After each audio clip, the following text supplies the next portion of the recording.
Hi guys, welcome to my world. It's a day in my life บ่อยากสิเชื่อเลยว่ามื้อนี้เฮาสิได้ไปหาหมอแล้ว หลังจากที่หน้าเป็นผื่นเป็นตุ่มเป็นเอียงสักอย่างที่แบบมันเป็น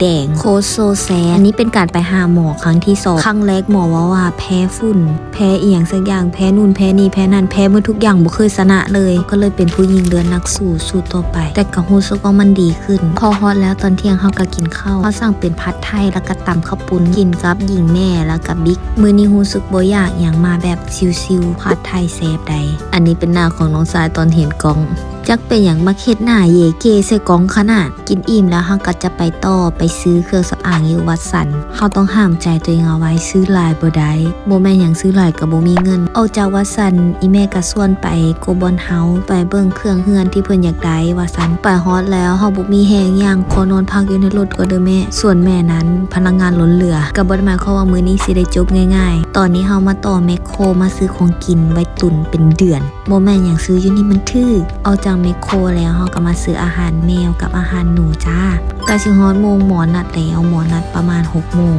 หลังจากที่มาฮอดคลินิกแล้วก็นั่งทาแป๊บนึงนี่ก็เป็นตอนเข้าพบหมอเฮาก็บ่ได้ถ่ายรีวิวให้เบิ่งออกจากคลินิกแล้วแวะเซเว่นหน่อยนึงซื้อของกินเพราะว่ากลับห้องแล้วบ่อยากกินหยังฮอดห้องแล้วก็อาบน้ำทาครีมให้ไวที่สุดบ่อยากนอนดึกเพราะว่าสิวจะขึ้นและอีกอย่างนอนดึกตื่นเช้าก็เมื่อยอีกบ๊ายบายทุกคนกุดไนท์เด้อ